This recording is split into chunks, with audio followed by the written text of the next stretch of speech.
Hey everybody, welcome to Gathering 208 Online and Happy Mother's Day. We are going to actually be talking about one of the power couples in the Bible. So I have my beautiful wife Erica with me today. Hi. And she's going to help me talk about Abraham and Sarah in Genesis chapter 12. But question for all of you and a question for you is when we think about marriage, right? So whether you're married already or maybe you're not married, or when you think about the idea of marriage, right? So if you're not married, what do you think about? What are your expectations? And if you have been married for however long that is, think back to what you felt before you got married, right? What were your hopes?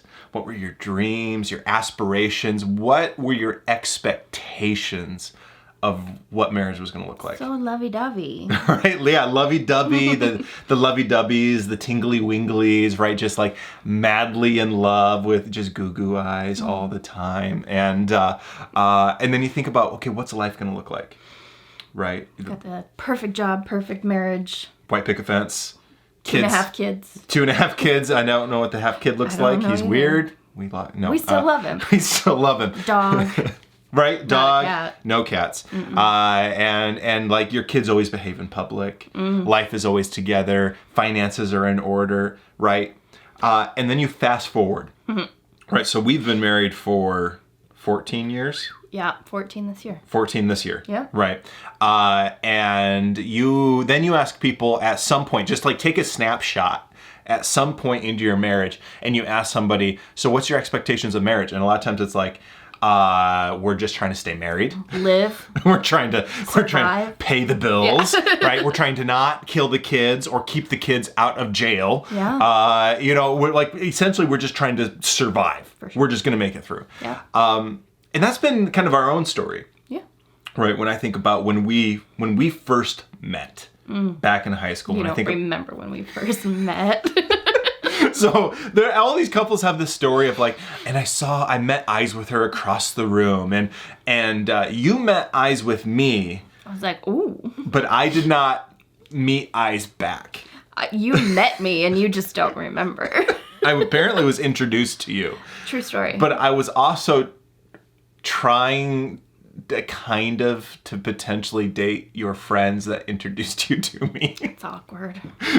So I was kind of like, oh yeah, this is the friend of the girl that I kind of want to date. So, that's how we met. So then I admired you from afar for 2 years, year and a half. Yep. But we started dating. It was great. It was awesome. We became friends. We became friends first. Yeah, we were friends because over those 2 years we did become friends. True. Right. You were within the friend circle. Yes. Right. And we hung out together. I gave you a ride home from a couple different hangout times because we both lived in the valley, which was this. Yeah, we're valley rats. Anyways. Rude. But then we started having life together, right? Yeah. And I think about the aspirations we had as a young couple, right? We're going to get married young. Yeah. Like you were 19 and I was 20 when we got married. We were very young. And think about just the expectation of this blissful life. And we're going to be like, we both knew, like I was going into ministry, and that was a conversation we had early in life about like what that was going to look like. And we were going to be like this ministry power couple. And I was going to be a career youth pastor. Yeah. That was the plan. I mean, we did it. We did it. We did do that for a while. But then, like, even with our meeting and our life planning and our expectations, like, things changed. Like, the first year of marriage, you started to fall apart, right? And surgeries. Right off the bat, medical issues, like, sickness and health was really the main thing. It was the name of the game for a long time. For a while. Well, and that led us to having to start having kids right away, right? Like our life expectancy, it was different than what we had talked about. And I think a lot of you might have that situation too, where you look at your own life and you look at your expectations and it is different. Your expectations for life are different right now. And I'm just going to acknowledge the fact you may have caught, I like my life expectations did not include a broken hand right now. And if you want to know more about that, you feel free to message me. But we're going to talk about another couple that had different expectations for their life in Bible, in Scripture. And that's Abraham and Sarah, or Abram and Sarai. depending on when you talk to them, because God actually changes their name. Oh, it's cool that God can do that. He's God can change your here's name. Your new name. Right, here's your new story, because your life is different now. True. And their story, if you're like us and your life is different than you expected, then this is going to probably speak to you. Right, this is going to be profound for you. It's profound for me. Yeah. And as we were kind of working through this together, it's kind of one of those like, okay, deep sigh, yep. Deep breath. I get it. I see it, and a little bit of comforting. But let's look at what Abraham and Sarah were known for. So in Genesis chapter 12, verses 1 through 2, we see the Lord had said to Abram, "Leave your native country, your relatives, and your father's family, and go to the land that I will show you. I will make you into a great nation. I will bless you and make you famous, and you will be a blessing to others." And so it starts off with this whole idea of, Abram, I am calling you to go. I'm calling you to leave. I'm calling you to leave behind everything that you know, to leave the comfort zone, to go to a new place, to kind of the unknown zone. Yeah. Right? This idea of, I need you to follow me by faith into blessing. Mm-hmm. And it's a big promise. It's a big promise. I mean, that's one of those big promises of God that I think maybe some of you have experienced, but this idea of you need to walk into the unknown so that you can experiencing blessing later. Mm-hmm. That's kind of the promise that God makes for Abraham. As we see in Hebrews chapter 11, this characterization of Abram. Mm-hmm. It says it was by faith that Abraham obeyed when God called him to leave home and go to another land that God would give him as his inheritance. He went without knowing where he was going. Mm-hmm. And so by faith, Abram follows the voice of God. Mm-hmm. So I want you to imagine that I come home and I say, "Hey, honey, God says it's time for us to move to a place we've never heard of." Sounds familiar. North Dakota. Boise. Right? Like, we've done that a couple times. And God says it's time to move, honey. What do you think about that? Yeah. I love the way Sarah handles it, though. Right? Oh. Like, because this isn't easy. Like, when we moved, I mean, it was hard because we were leaving family, we were leaving home, we were picking up the kids, and we were changing schools. But, like, we could get on Zillow and look at houses and look at rentals, and we could call the schools and we could plan out what the kids were going to do, and we could get jobs lined up, and we could do all of that over, the phone or the internet. Like, it was easy peasy. And in fact, if you've got enough money to throw at it, you can hire people to do like all of that for you. That's handy. It's kind of nice, right?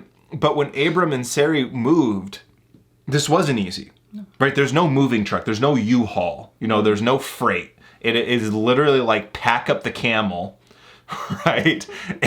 And move. Yep. And go. And they did. They left everything they knew. They left by faith to follow where God was taking them. And it was this venturing out. God is often going to call you to a life of blessing. And the only road is going to be a road of faith. And sometimes that's hard because God rarely gives us the details. It'd be nice to know a little bit more. Like, what's next? Like, can I know more than just the literal next physical step? But here's when we follow that life of blessing on the road of faith, God rarely gives us the details. And I think sometimes, that might be because if honestly we knew the details, we couldn't handle it. We wouldn't go. Right. Like, you want me to do what? And it's going to cost me what? I'm going to plant a church and then COVID's going to happen? Exactly. Like, how about we wait a couple years, God? We may not be able to handle the details. And I think the second thing, too, is if we had all the details, it's no longer the road of faith. Mm-hmm. Right? It's like, blessed assurance, and that's it. There's nothing else. Like, here it is. Here's the plan. And you know every single detail, and you get to pick and choose whether you like it or not. There's no need to trust God. Right? Go do it. You follow the yellow brick road. Yep. Right? So Abram and Sarai, they had this promise of kids and grandkids. And they're promised to be blessed with a life full of descendants that are going to be a blessing to the world. And this is a huge promise. But God says, first, I need you to go. first I need you to leave everything. And they had to go.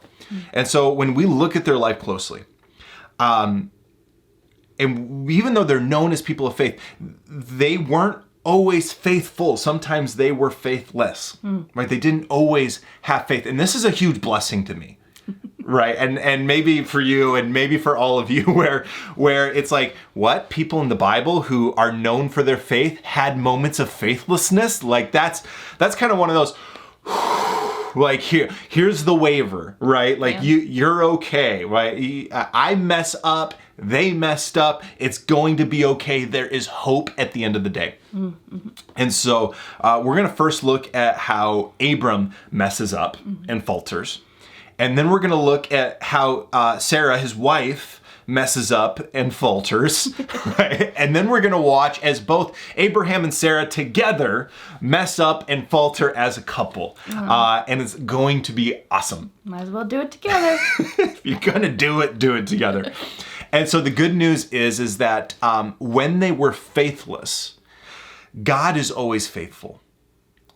And it's the same in our lives, and we can experience that, is that when we have moments of faithlessness in our life, God is still faithful. We can still experience the goodness and the faithfulness that is the main characteristic of our God.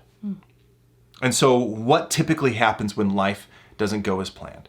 When you think about your own life, what happens when life doesn't go as planned? And I think in our life, like sometimes in those moments when life kind of just like bites us in the butt, rather than reacting with faith, or rather than it strengthening the faith in our life, sometimes it causes us to falter, it causes us to stumble, it causes us to act with faithlessness. And there are 3 moments in Abram's and Sarai's life that I want us to talk about where things didn't come together, things didn't go as planned, and they acted in faithlessness. And so first one is sometimes we can fall victim to fear. We can give in to those feelings of fear. It can be the thing that defines us. And so Abraham is moving his family, right? They have moved to the place that God has called them to. They have moved to the land that God is giving them, right? They are there in the promised land, like while it's fresh, right? Still the promised land. And famine hits. And famine in this day and age is essentially like economic collapse, right? It's like you move to a country and then the economy falls out the bottom and there's nothing left. And so the economy tanks. And instead of staying in the land that God has given Abram, he picks up the family and they move again to Egypt. Because Egypt is kind of a power kingdom at the time, and thinks he's doing what's best for right. his He's family. like, it's kind of like, let's go to the place where I can have some economic assurance for my family. So he picks up the family and they move to Egypt, and essentially they're running in fear. And he starts to make sinful decisions. And this is interesting. So they moved to Egypt in Genesis chapter 12, verse 11 through 13. It says, and he was approaching the border of Egypt. Abram and his wife said to his wife Sarai, look, you are a very beautiful woman. All right. And when the Egyptians see you, they're going to say, this is his wife? Let's kill him. And then we can have her. Ooh. Right? And so please, and he tells Sarai, please tell them you're my sister.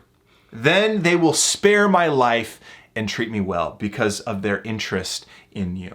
Right. And now this lie of like, tell them you're my sister is only really a half lie, because technically Abraham and Sarah are like half siblings. It's a weird thing. It was the culture at the time. I mean, we're talking literally 4,500 years ago, right? This was a long time ago. But what's also interesting is, why is this whole thing like, why would they kill you for your wife? Well, this was a common thing. Like if you moved into a country and the leaders of that country wanted something from you, they would kill you to take it. And a lot of times that would happen with women. If they liked your wife and they wanted to add your wife to their harem, they would kill you and take your wife. But if it was your sister, then they would pay you money to take your wife, right? And that, or to take your sister, right? Yeah. So Abram's like, instead of them killing me, maybe they'll treat me well and give me a little money and we'll just essentially sell you. And that's what he did. Like the Egyptians added Sarai to their harem, and then they find out and they're like, why did you do this to us? Right? Like, why did you do this? And he's going, because I thought it was dead man walking, because I got hot wife over here. Right? And what we see here, a lot of times we look at this and go, well, Abram was just being pragmatic.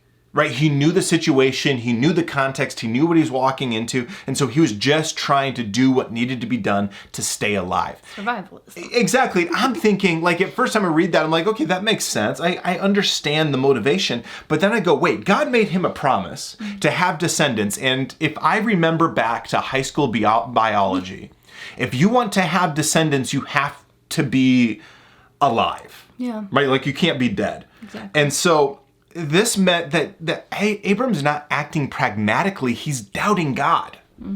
Right? He has the promise of God to have kids. He hasn't have kids yet. Like if the Egyptians kill him, the promise of God has failed. So he is doubting God. He is living in fear. And so we see this in our own lives.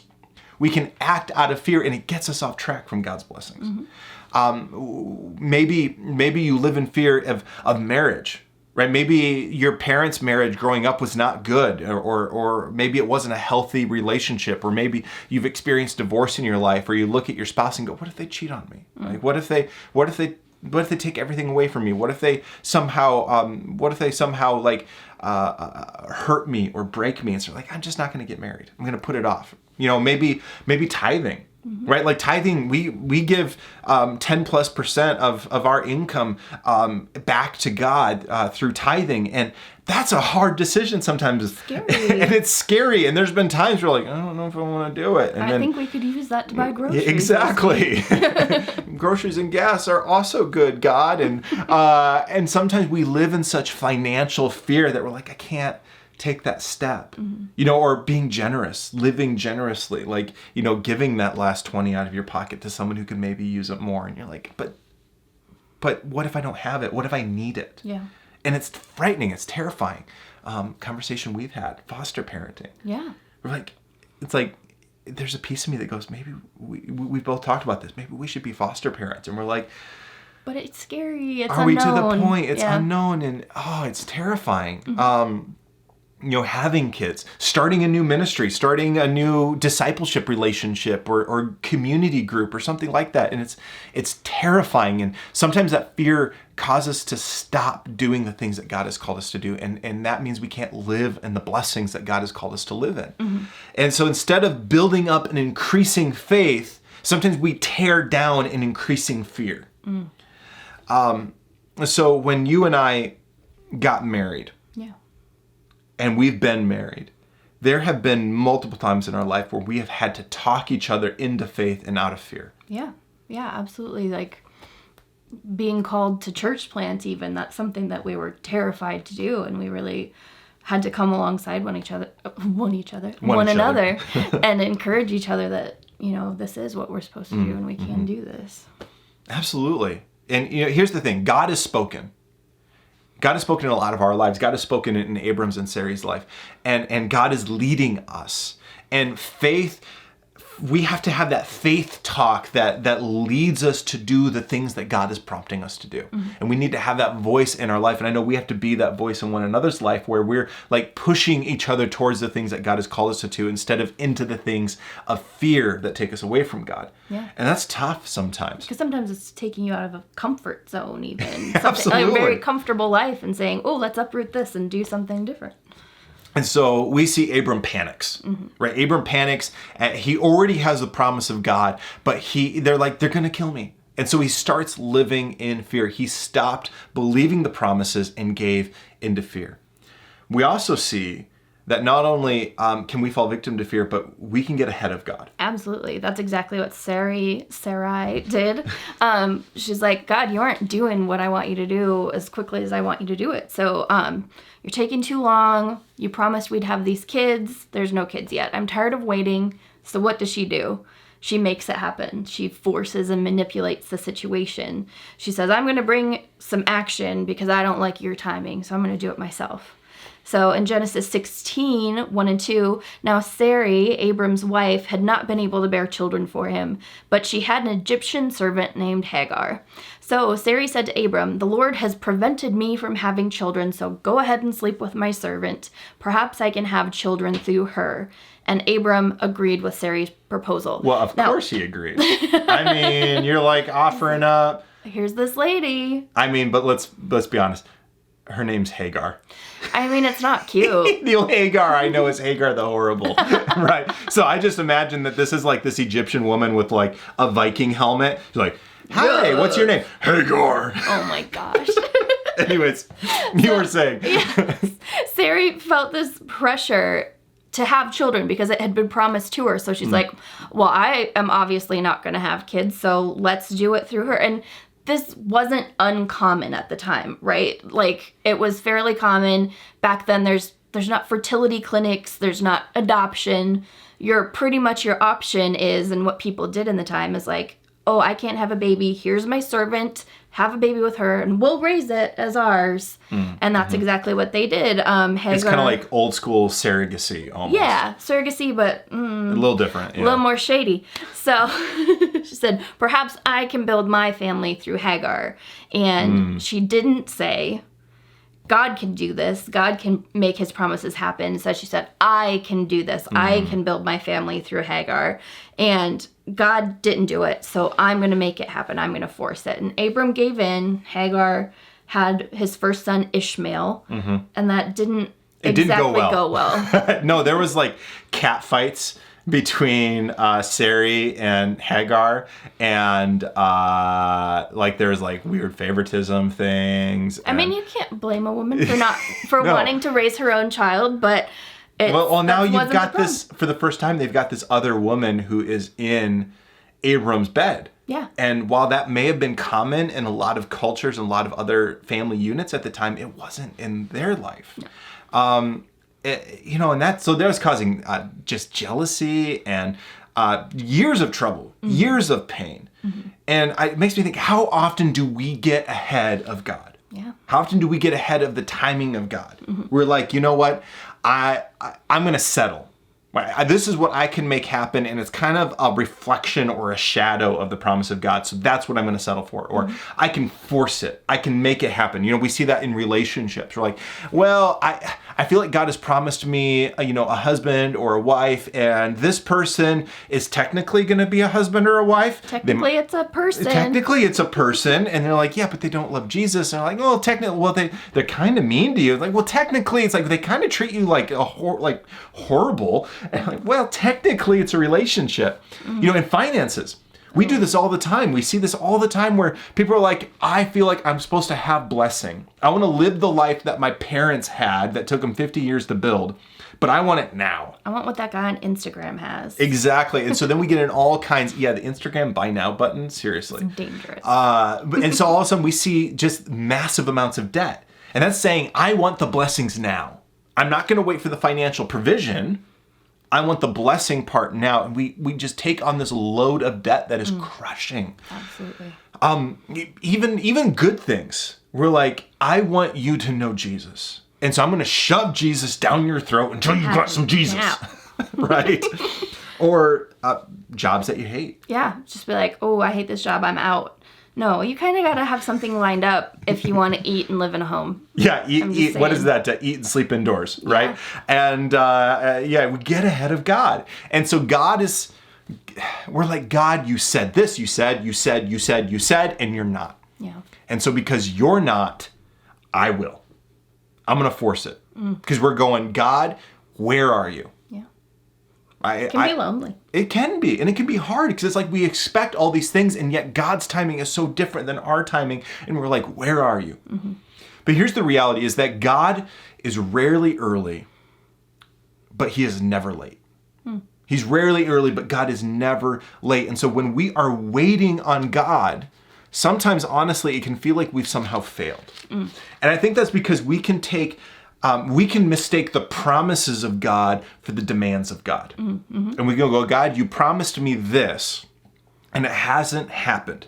So that means somehow I have failed to hold up my end of the deal. And so instead of living in blessing, we live in anxiety. Yeah. What did I do wrong that it's not happening right now? Exactly.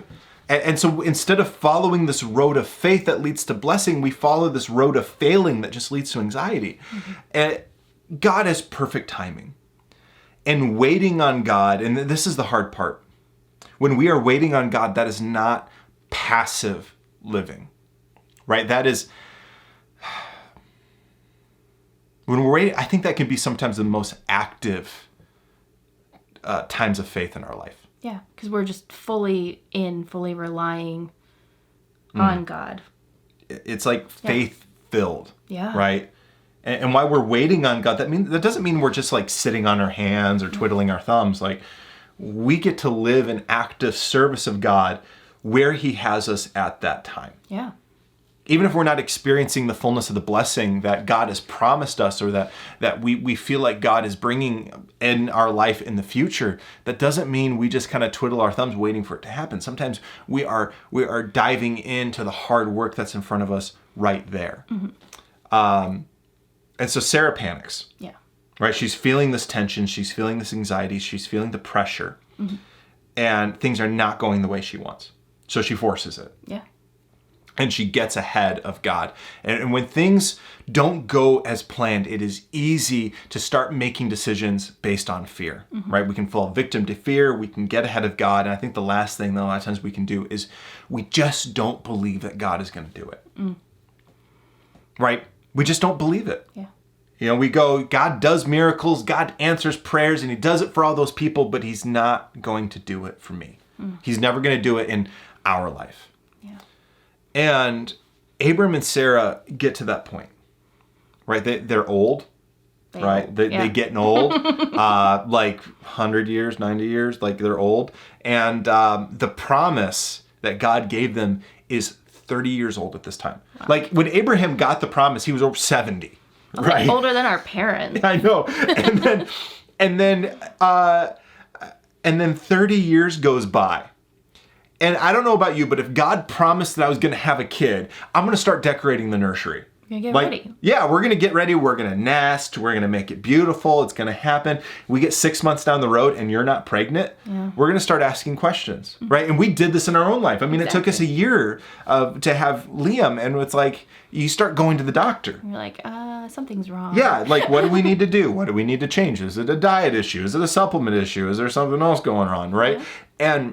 And then you get 1 or 2 years down the road and you're like, okay, God, why? Why is this taking so long? You get 4, 8, 12 years down and you're like, God, did you forget? Like, I know you're busy, right? Still waiting. Still waiting. And you get 20 years down the line. And I don't know about you, but I'm going, my faith, it might be done. Yeah, you said I could and you didn't do it for me. Exactly. And I think it's in those moments, it's in those long waiting periods, it is easy to lose faith. It is easy to lose the ground of faith. Yeah.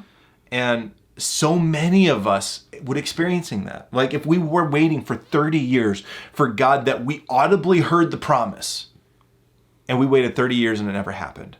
And Abraham and Sarah, they did the same thing. They lost faith in that moment. In Genesis 17, verse 17, it says, "Then Abraham bowed down to the ground, but he laughed to himself in disbelief," because God is restating the promise. And it says, "How could I become a father at age of 100? He thought. "And how can Sarah have a baby when she's 90 years old?" He's like, I'm old, she's old, and Abraham's laughing at God. Yeah. And Sarah laughed too. She said, "I'm worn out. I'm old. How could I enjoy the pleasure of a baby when my husband is also really old? Like, my grandma's 92. She's not gonna have a baby." Yeah. So both Abraham and Sarah, the promise of God is restated, and God is going, now is the time. It's going to happen now. And both Abraham and Sarah laugh. And God goes, "Did you just laugh at me?" And Sarah's like, "No." And God's like, "Yeah, you just laughed at me." And we see in verse 14, God asks a question that just pierces the soul. I mean, pierces the soul. And it does in my life too. Yeah. God says, "Is there anything too hard for the Lord?" Essentially saying is God is going, who do you think you serve?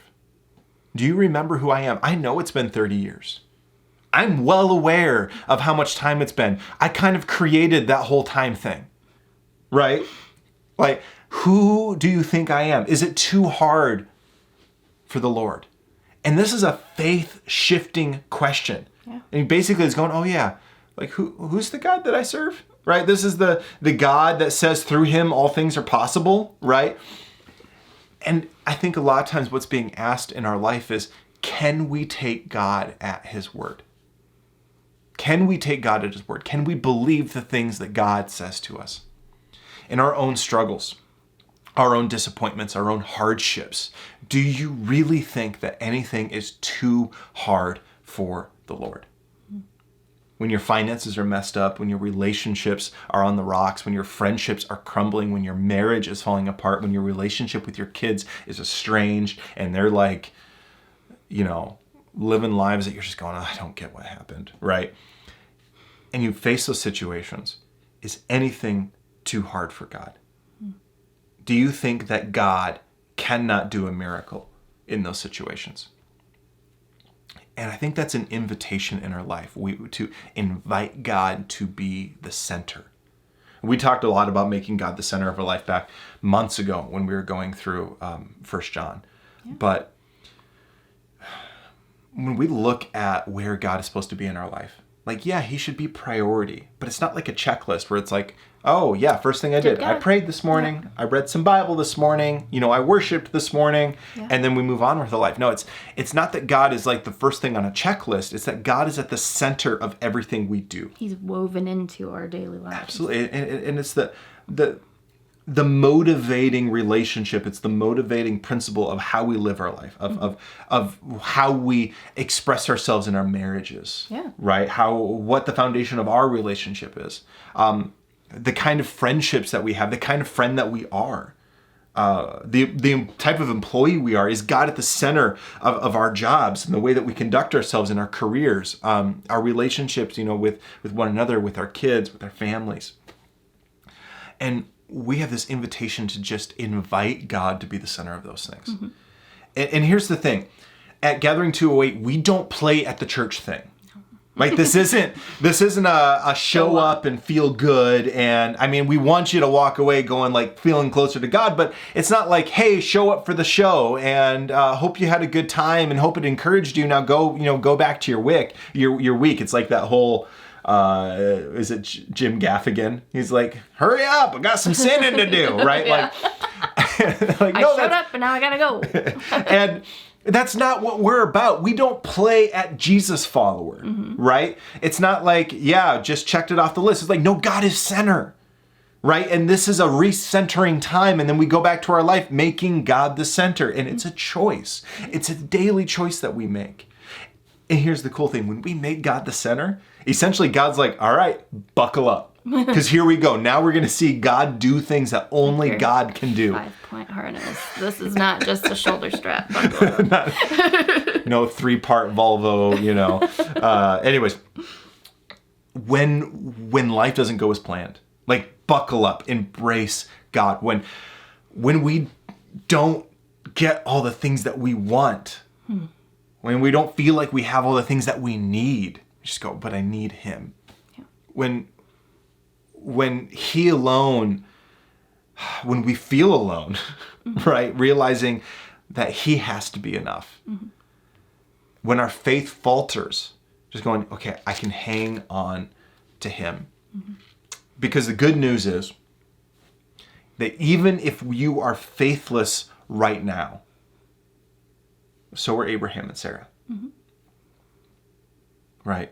Abraham and Sarah faced moments of faithlessness. I know in our life, in my life, I've faced moments of faithlessness. Yeah, me too. But at the last season of life, right, when the dust settles on Abraham and Sarah, and the dust settles on our own life, we can be characterized in the same way that their life was, by big faith, mm-hmm. by being faithful. And even though they messed up again and again and again, and a lot of us have messed up again and again and again, look at how they're described in the New Testament. Romans chapter 4 says, and Abraham's faith did not weaken, even though at 100 years of age, he figured his body was as good as dead, and so was Sarah's womb, Abraham never wavered in believing God's promise. In fact, his faith grew stronger, and in this, he brought glory to God. He was fully convinced that God is able to do whatever he promises. At the end of the day, even after the faithless falters, his faith did not waver. Don't waver in your faith. Right? It's okay to have doubts. It's okay to struggle. It's okay to struggle with fear, to struggle with pain and anxiety, and to panic over the loss of control, and to panic over the timing, but don't waver. Right? It's because when life doesn't go as planned, Proverbs 19 says you can make many plans, but the Lord's purpose will prevail. Essentially, don't waver. Right? Make God the center in everything that you do. Here's the thing, when you're faithless, God is faithful. And so why is it that sometimes it is so easy for us to embrace everyone and everything else in the world, and yet we cannot embrace the faithfulness of God? Mm-hmm. And so my invitation for you, and just a reminder in our own marriage, is we have to invite God to be the center of everything. Faithless or faithful, God is constant. God is faithful. And we can invite him to be the center of our relationships, of our life, of our careers, of our finances, of every aspect of who we are. We can make God the center, and we can walk on that road of blessing. Mm-hmm. It's going to take us into the unknown zone. We're not going to have all the details, and it's going to be hard sometimes. But at the end of the day, we can be known for big faith, and we can live out the promises and the blessings of God in our life. So will you pray with me? Heavenly Father, thank you that you are a faithful God. You are a God whose very character, his very nature is defined by your goodness, by your love, by your holiness, and by your just constant, consistent, unfaltering faithfulness. And so, Lord, I pray that even though we in our life are going to struggle, we're going to have doubts, we're going to have fears, we're going to have panic moments, that we can still walk that road of faith. And at the end of the day, we don't have to waver. We can make you the center. And we can be known for faith. We can experience your blessing. And so, Lord, I pray that we will invite you in to those relationships that are broken, to our careers that maybe we are struggling with, to the pain that we're maybe experiencing with kids, to relationships, to marriages that are just feeling the tension of how hard life is sometimes. Lord, I pray that we will invite you into the center, that you will restore and make those things whole, and that we can experience your blessing in your timing, God. In your name we pray. Amen. Well, thank you for hanging out with Eric and I this Mother's Day, or whenever you happen to be watching this video.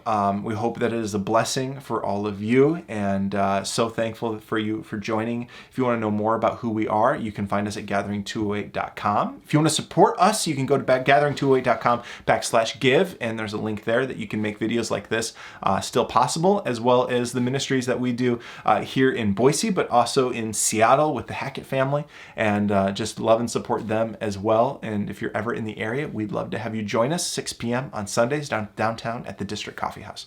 But until then, we'll see you around. Thanks.